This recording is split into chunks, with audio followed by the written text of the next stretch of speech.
Bonjour et bienvenue sur le blog Testar Outdoor. Alors je suis en compagnie de Christophe qui gère le stand de Brooks à l'Ultra du Golfe du Morbihan. Donc on est à Vannes, près du port.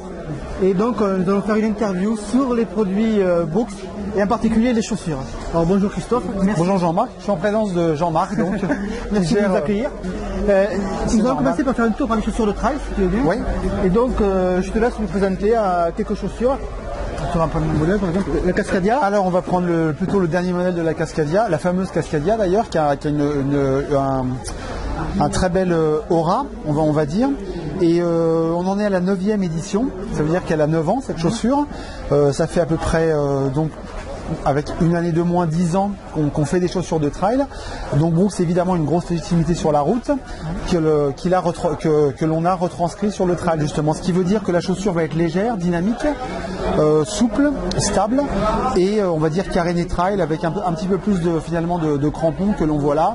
Un système pivot en fait qui reproduit un petit peu une fourche de VTT pour garder le pied dans l'axe en fait et très stable, et une coque calcanéum pour bien maintenir le pied en dévers. Donc elle va être à la fois légère, basse, donc stable. Quand tu dis légère, c'est qu'elle pèse combien? Elle pèse dans les un peu moins de 340 grammes, 336 grammes. D'accord. Mais elle est surtout souple et dynamique, ce qui au pied finalement la rend très légère. Voilà. Et elle a eu encore les meilleurs prix de la presse P, que ce soit Endurance Magazine ou Runner's World, avec les meilleures notes. Donc c'est un très beau produit. Ça c'est quand même plus un produit pour faire des trails moyens à long quand même. Si la personne veut faire un trail court sur un trail de 25 km par exemple. Ça dépend tout simplement de l'envie de la personne. Si tu veux sur du long, même pour un coureur lourd, il peut avoir envie d'une chaussure légère. C'est juste, en fait, c'est un produit qui est pas lourd, une fois de plus qui est très souple et dynamique. Donc même pour un 10 km, elle va convenir.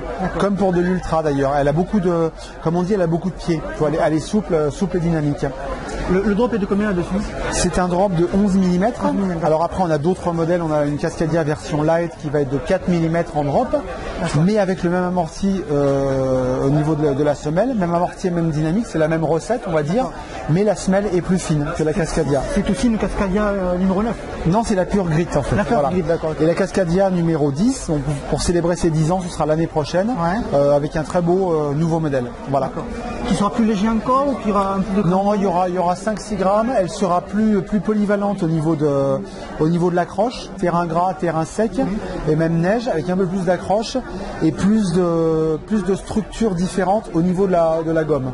On ne peut pas en dire beaucoup plus, mais elle sera très fuselée, un petit peu plus montagnarde, très lookée, beaucoup de thermocollage, en fait du coup beaucoup plus souple. On assouplit la chaussure et on l'allège un tout petit peu, mais pas trop parce que après ça a ses limites en fait d'alléger une chaussure. En termes de résistance surtout pour l'usage trail. Ces chaussures-là sont testées, j'imagine, par le team Brooks. Ça dure combien de temps un test chez Brooks, le temps de faire la mise au point Alors en fait, si tu veux, avant de parler de test, ça commence avec les biomécaniciens. En fait, Brooks a été la première marque à intégrer les podologues et les biomécaniciens dans le développement des chaussures. Donc c'est très en amont, avant le développement de la chaussure. Et ensuite, effectivement, il y a des tests d'abord laboratoires, donc mécaniques sur les produits, et ensuite évidemment avec nos athlètes. On peut parler de Maxime Casajous d'ailleurs, qui est pas loin de Toulouse aussi, de ta région je crois, qui régulièrement brille avec, il a gagné le Volcano Trail, et notamment ces coureurs-là qui ont l'habitude, qui ont du pied, qui vont assez vite et qui descendent sans vraiment réfléchir, voilà, on va dire tout droit, comme des sangliers, c'est ce qui fait leur force, et ce sont des bons indicateurs justement, et ils sont tous assez bluffés par la qualité effectivement et la durabilité de la chaussure. Et notamment on a un athlète qui va s'attaquer au record du GR20 la semaine prochaine en Corse, évidemment, qui s'appelle Guillaume Peretti. Il est très ambitieux. Après, il l'attaque avec beaucoup d'humilité, si tu veux. Il sait que si Kylian revient, même s'il a la chance de battre le record d'une demi-heure, 3/4 d'heure, il sait très bien que si Kylian revient, il le battra à nouveau. Mais voilà, et par contre il était sponsorisé par une autre marque par le passé, donc il ne connaissait pas Brooks. Il a été vraiment très surpris par les qualités montagnardes et de pied de la chaussure. Quelle est la durée de vie de cette Brooks Cascadia 9? Écoute, ça dépend tout simplement du poids et de l'utilisation. L'utilisation montagne, elle va durer un peu moins longtemps parce que tu mets beaucoup de poids, notamment dans les descentes. mais un usage normal, elle dure plutôt assez longtemps, ça veut dire 1500 km quand même. C'est assez rare parce que généralement c'est souvent moins. Ouais, c'est beaucoup, on en a qui reviennent, même des coureurs qui nous disent bah regardez, elle a 2000 km.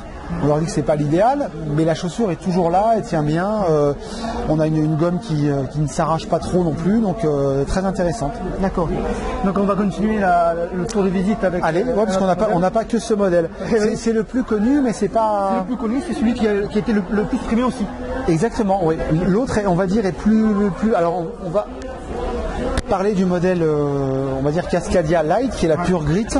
Alors le pur, c'est dans cette mouvance justement plutôt sensation que minimalisme pur, parce que c'en est pas. La chaussure est plus, comme tu le vois ici, plus proche du pied et plus proche du sol. Donc en proprioception, tu es plus stable, parce que tu vas être plus en anticipation et il y a moins de gomme. Tu vas ressentir les pierres plus tôt, donc tu vas rattraper plus tôt en fait. Très intéressant.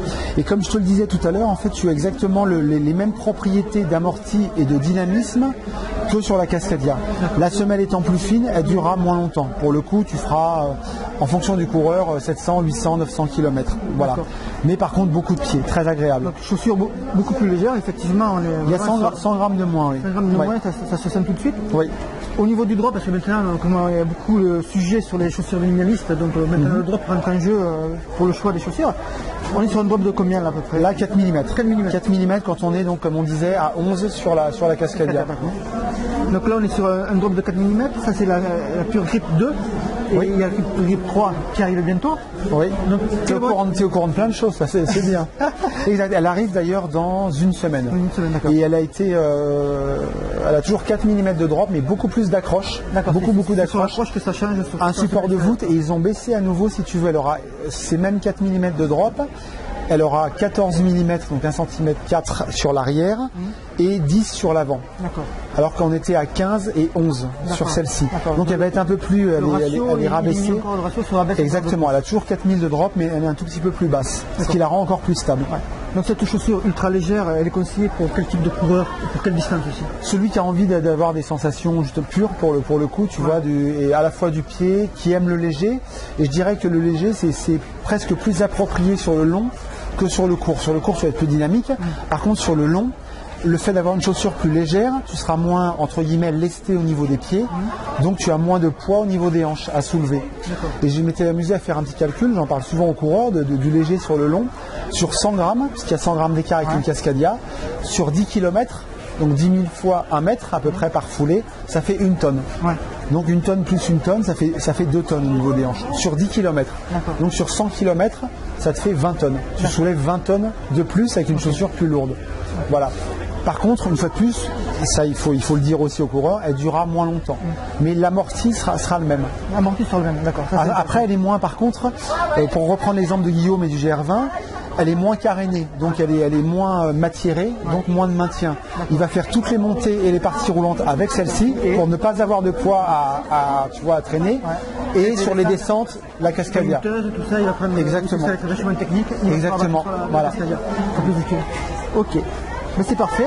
Donc on va continuer maintenant parce que je vois qu'il y a la Blast Glycérine 11. Alors c'est l'adrénaline en fait. Ah, l'adrénaline. L'adrénaline, ça va être à peu près on va dire le pendant de la Cascadia, avec un contrôle ici pour les coureurs qui ont un pied plutôt plat et qui ont tendance à rentrer, pour éviter qu'ils ne s'affaissent sur l'intérieur. Donc un contrôle qui est assez intéressant dans la mesure où il est présent sans être gênant.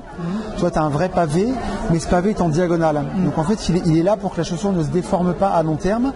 Donc il est à la fois progressif, tu as 3 densités de mousse différentes, et en diagonale. Donc il vient pas en conflit. Même avec une semelle podologue, en fait, tu n'as pas de barre dans la chaussure. Il est là, c'est un montage universel, donc neutre, standard, mais avec un calage au niveau de la voûte, un pont sous la voûte plantaire. Est-ce qu'on peut dire que ce modèle-là, c'est le modèle qui est intermédiaire entre Bruce Cascadia, la 9 et la Non, pas du tout, parce qu'elle est au poids de la Cascadia, et si tu veux, c'est vraiment c'est une Cascadia à contrôle, tout simplement. Elle est méconnue par rapport à la Cascadia. Par contre, elle est un petit peu plus polyvalente. Finalement, tu passes moins, on va dire, typé trail. Et tu passes dans le sable, tu fais de la montagne, du chemin, de la route. Pour ici, comme pour le... Pour ici, c'est parfait. Je viens de courir avec, tu vois, et J'ai pas une ampoule, pas un bobo, comme tu peux le constater. Et c'est vrai que c'est très agréable, avec un vrai déroulé de chaussures de running. D'accord, ok. Et elle existe donc en version Gore-Tex, imperméable, et celle-ci est en soft shell, donc déperlante. D'accord, ok. Donc là, on a les 3 principaux modèles de chaussures de trail. Oui. Mais je vois aussi qu'il y a des chaussures de route, notamment la Brooks Glycerin 11. Donc pour ceux qui ne savent pas, il y a un test sur le blog de la Brooks Glycerin 11, mais je vais te la présenter aussi, avec grand plaisir. Qui est vraiment une chaussure qui est plébiscitée par les coureurs également. C'est vrai, alors là, on passe à la 12 d'ici 15 jours aussi, comme la Pure Grid 3. C'est un peu notre fer de lance, si tu veux, dans les modèles neutres.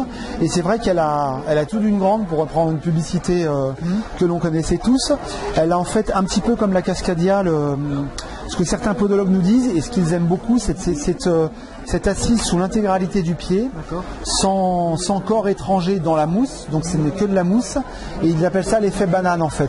Donc ça épouse vraiment ton déroulé, qui va se faire sans contrainte, parce que tu as un système que l'on appelle Caterpillar, ce sont des plots indépendants, donc qui assurent une transition très, très agréable. Et là, tu as un amorti intégral, donc notre ADN, le fameux ADN en fait, qui réagit en fonction du poids et de ta vitesse. C'est-à-dire que plus tu mets de poids, plus les molécules s'éclatent en fait à l'impact, et tu as un effet rebond qui est très agréable. Voilà, donc il y a à la fois flex, beaucoup d'amorti, mais un amorti dynamique. Elle est à la fois moelleuse et dynamique. C'est une chaussure pour route et chemin, on va dire. Parce que ça, moi j'ai couru sur les chemins avec. Oui, c'est ce que j'avais. Ouais. Alors c'est plutôt typé route, mais c'est vrai que le fait qu'elle soit assez crantée et costaud, tu vas avoir du mordant sur le chemin, et elle est très agréable. D'ailleurs, on a vu beaucoup de coureurs courir avec, effectivement, sur ce chemin ici, sur le raid du Golfe. Exactement. C'est une vraie limousine, tu vois, parce qu'elle est à la fois, tu as une sangle stretch, c'est un fait assez rare dans le développement des chaussures, au niveau du mesh là, et dans le lacet, tu as 10% de stretch dans le lacet. Et au niveau du tissage, ça se voit pas. En fait, on a plein de détails qui se voient pas, mais qui font que, tout à fait, quand tu mets le pied dedans, tu te dis, ah oui, elle est faite pour moi. C'est un tissage, en fait, qui est circulaire au niveau du mesh, c'est-à-dire que c'est pas un tissage croisé comme un tissage classique d'une fibre, d'un tissu, c'est un tissage comme ça en arrondi. Ce qui fait que tu as un maintien à 360 degrés. Tu as à la fois plus de maintien sans que ce ne soit compressif évidemment, donc tu as une meilleure longévité au niveau du mesh. Tu vois, ça te maintient mieux le pied sans contrainte évidemment, parce que là tu as une sangle stretch au niveau du coup de pied. Voilà la glycérine qui est à 160 € et qui fait facilement, là pour le coup, facilement 1500 km. D'accord. Tu nous as dit qu'il allait y avoir le modèle 12 qui allait sortir. Oui. Quelles sont les nouveautés dessus? Mais bon, à une semaine on peut sans problème, c'est bien parce que c'est toi. Non, tout à fait. Alors le même système Caterpillar, parce que justement pour se dérouler très souple. Par contre, ça sera une première un petit peu dans le monde du running malgré tout. Si tu veux, c'est qu'on a déporté ce que tu vois là, un peu sphère à cheval sur l'arrière assez large, plutôt au niveau du médio-pied. C'est-à-dire que là, ça va être beaucoup plus fin, donc plus fluide, et on a rajouté de la stabilité sur l'avant. En fait, on a inversé, on va dire, la tendance, parce qu'il faut savoir que la pose du talon, ça représente 9 millièmes de seconde. Donc c'est très furtif, c'est rien du tout. C'est à peine 10% de la pose pied au sol. Donc le talon, si tu as un gros talon, tu vois, tu crées un petit peu une contrainte. En tout cas, ce sera elle va être plus effilée, elle va épouser vraiment notre talon qui est plutôt fin d'ailleurs. La vraie nouveauté, elle va être là, le mesh va être à peu près identique, et surtout il y aura un super ADN à l'intérieur. Avec 30%, enfin 28% exactement de dynamisme en plus. Donc tu auras encore plus de rebonds que sur celle-ci. D'accord. Je vais te revenir sur ce truc de fer à cheval là, parce que là tu m'intrigues un petit peu. Tu me parles que ça va être plus développé au niveau du milieu-pied. Oui, un peu plus large, oui. Alors qu'on sait qu'il y a beaucoup de coureurs quand même qui tapent du talon plus que du milieu-pied. Mais ils tapent parce que si tu veux, souvent ils ont un gros talon. Voilà. Donc tu vois, ils viennent en buter finalement. Donc quand tu enlèves, et d'ailleurs c'est ce que tu peux voir sur la grille, Brooks s'est inspiré de ce qu'ils avaient fait sur la grille, qu'ils ont retranscrit sur le modèle glycérine. C'est-à-dire qu'en fait tu as un talon un peu en biseau, tu as un talon rentrant qui finalement épouse la forme naturelle de ton talon. Si tu rajoutes quelque chose comme ça en angle, c'est pour ça que souvent les coureurs claquent. Alors que là naturellement, un petit peu comme l'avion qui atterrit, sans te forcer à courir sur l'avant-pied. La chaussure, tu vois, tu atterriras plutôt naturellement, une fois de plus, parce que Brooks ne veut jamais, il ne faut pas contrarier une foulée. C'est ta foulée, elle est ainsi faite. Naturellement, sans que tu t'en rendes compte, on va dire, tu atterriras au niveau du médio-pied. Alors que si tu avais un angle droit, ben, en fait, effectivement, tu viens en butée. Et c'est ça qui fait que tu claques aussi au niveau du talon. D'accord. Ok, mais c'est parfait. Nous avons fait le tour des chaussures ici présentes, je pense. Ouais, on a surtout, alors, sur le raid l'ultramarin là, du golf, misé sur le trail. Et c'est vrai que beaucoup nous ont demandé des chaussures route, après on ne pouvait pas tout emmener. Et du coup, nous on avait misé sur le trail et c'est bien, ça fait plaisir. On se rend compte que la marque pousse vraiment fort. Et ce qui est intéressant, c'est de voir que les coureurs qui l'ont et qui ont été bien conseillés aussi, parce que la Cascadia a beau être un produit superbe, comment dire, c'est pas pour ça qu'elle ira à tout le monde, malgré tout. Ça c'est important de le dire, que ce soit nos magasins et puis nous, donner ce discours. Mais le fait est que ceux qui ont été bien chaussés sont vraiment contents généralement de la marque et reviennent avec le sourire. D'ailleurs, je te pose une petite question. Quel genre de pied ne peut pas aller par exemple dans la Cascadia? À qui le déconseillerais-tu? Eh ben, c'est assez facile. Un pied, si tu veux, qui va être plutôt plat. Donc, qui dit plat, dit rentrant. En fait, un pied rentrant, il va falloir, donc il va tout de suite partir en pronation. Donc le fait de le caler, ça va éviter à ce coureur de déformer la mousse et de finir comme ça un petit peu en biais. Enfin, même parfois beaucoup. De toute façon, il suffit de regarder et on voit les coureurs, on les conseille. Ils ne s'en rendent même parfois pas compte. Donc on fait des photos, on leur montre. Mais effectivement, une fois de plus, celle-ci est une très bonne chaussure. Elle va pas forcément à tout le monde. Donc elle va plutôt à un pied standard, neutre, tu vois. Universel, exactement. Donc j'éviterais de mettre quand même un pronateur, mais sauf s'il a des bonnes semelles podo dedans. Voilà. Semelle orthopédique, il peut se permettre de prendre une semelle. Exactement. Mais voilà, c'est important. D'ailleurs, le volume de pied n'est pas le même. Là, pied plat, donc moins haut, tu vois, rentrant. Et là, ça va être un coup de pied plus haut, donc plus neutre. D'accord, ok. C'est parfait. Je te remercie, Christophe, pour cette belle interview. Merci à toi. Ça fait toujours plaisir de parler avec des passionnés techniques. À bientôt. Ciao. Au revoir.